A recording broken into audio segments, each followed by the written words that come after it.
Assalamualaikum warahmatullahi wabarakatuh. Saya yakin sebelum mata kuliah ini kita mulai, kalian sudah berdoa ya. Berdoa semoga ilmu yang akan kita pelajari ini bermanfaat bagi kita semua ya.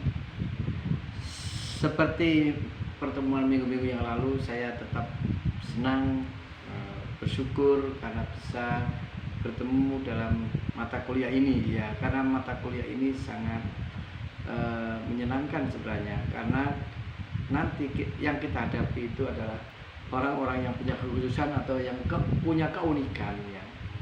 Nah, oleh karena itu kita sampai kepada penilaian ya. Jadi setelah membuat RPP, mengajar ya, didampingi oleh GP dan sebagainya, yang terakhir adalah penilaian atau evaluasi. Bagaimana penilaian, bentuk penilaian pada sekolah inklusif ya, khususnya untuk anak ABK ya. Jadi ketika anak reguler itu UAS atau PAS ya, sekarang ada PTS ya, penilaian tengah semester, ulangan harian dan sebagainya, itu anak ABK juga mengikuti. Jadi tetap seperti reguler, tetapi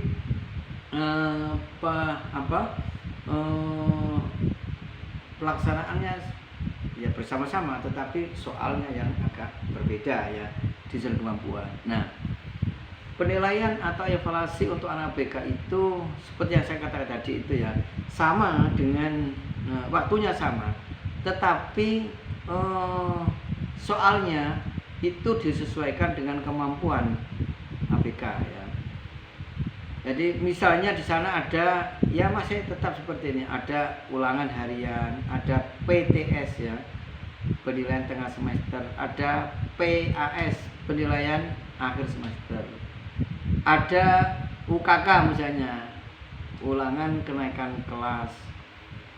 Semua pelaksanaannya dilakukan secara bersama-sama anak reguler ya. Namun bobot soalnya itu disesuaikan dengan kemampuan ABK. Misalnya di situ ada anak tuna greta ya, misalnya ada tuna daksa ya. Tuna daksa itu yang tadi cacat ya. Kemudian ada ujian praktek ya, olahraga.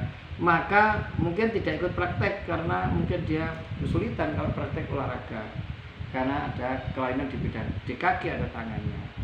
Jadi intinya itu soal-soal yang dibuat, apakah PTS, PAS maupun UKK ya, bahkan UNAS atau ujian sekolah, ujian akhir sekolah itu disesuaikan, yang penting sesuai dengan kebutuhan ya dan kemampuan siswa. Tentu soalnya berbeda, mungkin pelajaran sama matematika, tapi materinya, bobot soalnya itu berbeda ya. Tentu guru, terutama guru GPK itu sangat tahu kemampuan ABK ini ya. Jadi misalnya kalau matematika anak yang lain ya sudah bisa perkalian, pembagian, mungkin anak ABK baru penjumlahan dan pengurangan, dan angka-angkanya mungkin masih di tingkat yang rendah misalnya. Yang intinya semua soal itu disesuaikan, bobot soalnya disesuaikan dengan kemampuan siswa ya, siswa ABK ya. Itu pada saat PTS ya. Begitu juga ujian sekolah ya, ujian akhir sekolah, atau dulu itu ada UNAS ya. Sekarang kan tidak ada UNAS ya, ada ujian akhir sekolah. Itu juga sama, perlakuan sama, cuma soalnya, bobot soalnya berbeda ya. Nah, ini yang menarik, jika misalnya anak SD itu 6 tahun, kelas 1 sampai kelas 6, itu masih tetap ya kemampuan intelektualnya itu kelas 1 sampai kelas 6 tetap menjadi anak BK, maka anak ini tidak bisa, kalau dulu tidak perlu ujian nasional. Nah, sekarang sudah ada ujian nasional ya, tetap ikut ujian akhir tahun ya, ujian sekolah itu, tapi tetap bobotnya itu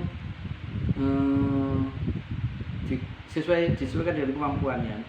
Tapi jika selama 6 tahun ini siswa ABK tadi dianggap mampu mengikuti pelajaran seperti anak reguler, maka ujiannya seperti anak reguler, dan hasilnya ini anak yang dianggap mampu mengikuti ujian akhir anak reguler, maka nanti dia berhak mendapat ijazah atau surat tanda tamat akhir itu. Ijazah itu sesuai dengan ijazah anak reguler, maka identitas inklusi itu dihilangkan karena dia sudah menjadi anak normal.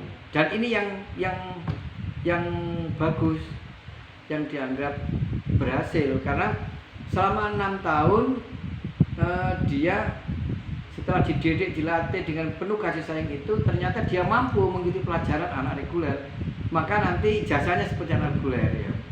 Tapi sebaliknya, jika sampai 6 tahun tetap masih tidak berubah kemampuan akademiknya ini, maka dia diuji sesuai dengan kebutuhannya, kemampuannya, dan ijazahnya nanti ada kata-kata inklusinya. Jadi anak ini memang karena anak BK ya, jadi ijazahnya nanti ada kalimat inklusinya ya, dalam sekolah inklusif begitu. Nah, anak yang lulus dengan ijazah yang ada inklusinya ini, dia tidak bisa masuk sekolah reguler, dia hanya bisa masuk sekolah lanjut, misalnya SD itu ya, masuk SMP-nya inklusi. Kalau lulus SMP inklusi, maka ke SMA inklusi, perguruan tinggi inklusi begitu. Nah, yang lebih tidak diharapkan adalah ada anak reguler, anak normal, tapi setelah dididik di situ ternyata mungkin ada musibah atau apa, dia menjadi anak ABK, itu ada. Nah, ini tidak diharapkan. Anak normal menjadi anak kebutuhan khusus. Nah, sehingga nanti ujiannya juga yang dulu kelas 1 2 itu anak reguler atau anak normal, setelah kelas 5 6 karena mungkin kecelakaan atau apa menjadi cacat atau apa, sehingga dia menjadi anak ABK. Nah, kalau begini ini, maka ijazahnya adalah ijazah inklusi. Ijazah inklusi, risikonya ke sekolah yang lebih tinggi itu tidak bisa ke sekolah reguler, hanya bisa ke sekolah inklusi. Dan alhamdulillah kalau di Indonesia, terutama di Jawa Timur itu sudah banyak. Kalau di SD-nya inklusi, maka pemerintah sudah menyiapkan SMP inklusi, terus SMP inklusi kelanjutkan SMA inklusi. Jadi ada kelanjutannya begitu, sehingga tidak perlu orang tua itu khawatir kalau anaknya tidak dilayani dalam pendidikan lebih lanjut ya. Itulah barangkali kuliah kali ini kita bahas tentang penilaian dan evaluasi ya. Nah, tapi diharapkan kalau bisa ketika masuk kelas 1 2 MI atau SD itu anak inklusi dengan sentuhan-sentuhan guru-guru yang penuh kasih sayang, kemudian berubah ya menjadi anak reguler, itu harapannya, sehingga menjadi anak normal dan ijazahnya menjadi ijazah anak reguler atau ijazah normal seperti pada umumnya. Demikian ini 10 menit ilmu tentang bagaimana cara penilaiannya. Nah, sekarang bentuk rapot, bentuk ijazah itu seperti umum, cuma di situ memang ada penjelasan bahwa anak ini anak berkebutuhan khusus ya. Jadi cuma rapotnya rapot atau ijazahnya anak ABK itu lebih terinci, jadi ada penjelasan secara deskripsi. Jadi Ananda bisa baca tapi belum bisa ini, bisa baca ini. Jadi deskripsinya lebih banyak. Gitu. Itulah kuliah kali ini, dan mudah-mudahan bermanfaat, dan para mahasiswa bisa suatu saat kalau menghadapi anak inklusi bisa melaksanakan penilaian atau evaluasi dengan baik dan benar ya. Sekian, mari kita akhiri dengan doa kafaratul majelis. Subhanakallahumma wa bihamdika Allahumma astaghfiruka wa atubu ilaik. Assalamualaikum warahmatullahi wabarakatuh.